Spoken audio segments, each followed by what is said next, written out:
Welcome to Video Recall, a new series about movies that were banned and buried on DVD and VHS. Sex scandals, legal battles, and creative feuds are just a few of the reasons why you'll probably never see these rare versions of famous films. So sit back, buckle up, and adjust your cup holders, because we're about to take a spin through the darkest and most remote back alleys of home video history.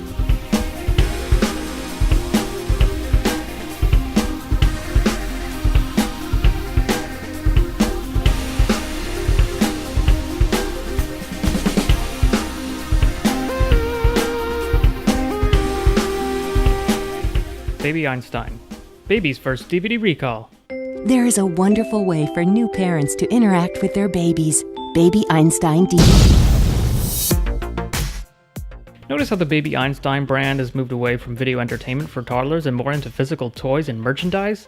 No, me neither, but apparently it has because the Baby Einstein DVD series was rocked by a debate almost as controversial as the theory of relativity in the heyday of its namesake.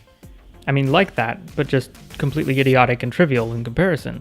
Do you want your baby to become a Mozart or Galileo in the future? If so, you shouldn't buy Baby Einstein products. Long story short, Disney was marketing the Baby Einstein franchise as edutainment, making claims about how the videos would promote the mental development of couch potato tots. See what I did there? See? A number of independent academic studies contradicted Disney's claims, reporting that the youngest video-addicted generation was learning 6 to 8 fewer words for every hour of DVDs they watched. Let that soak in for a minute. I mean, imagine if the amount of video content we consumed eventually gave way to entire generations of almost complete illiteracy. Yeah, I know it's tough for you to imagine, but maybe that's just because your imagination was ruined by too many baby DVDs. Do you ever think of that? At a rate of 6 to 8 words lost every hour, the real danger is that most infants will know negative words within just days. No wonder there's so much negativity in the world, you know? Anyways, poor old Baby Einstein was arguably really just the scapegoat for a massive campaign spearheaded by the Campaign for Commercial-Free Childhood, or CCFC, against a growing industry of videos with dubious educational credentials, marketed to the parents of very young infants. They're certainly winning that battle, aren't they? They even tried to get the Federal Trade Commission to shut Disney down, but failing that, they petitioned Disney directly.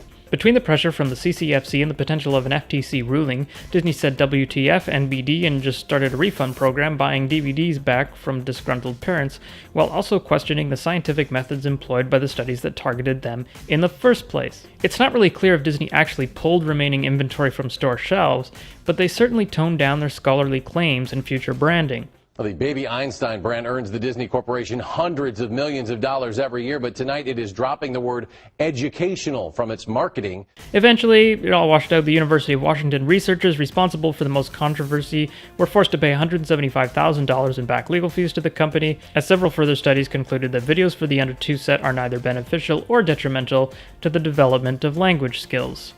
Huh. So it's possible for TV to neither completely rot your brain or grow it immensely?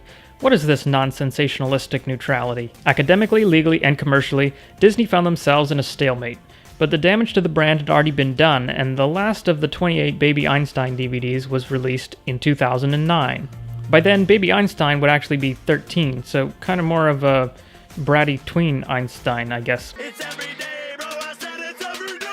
The real irony, though, is that this whole controversy revolves around whether or not a brand centered on the world's greatest physicist succeeds in its mission to teach young children how to talk, read, and write.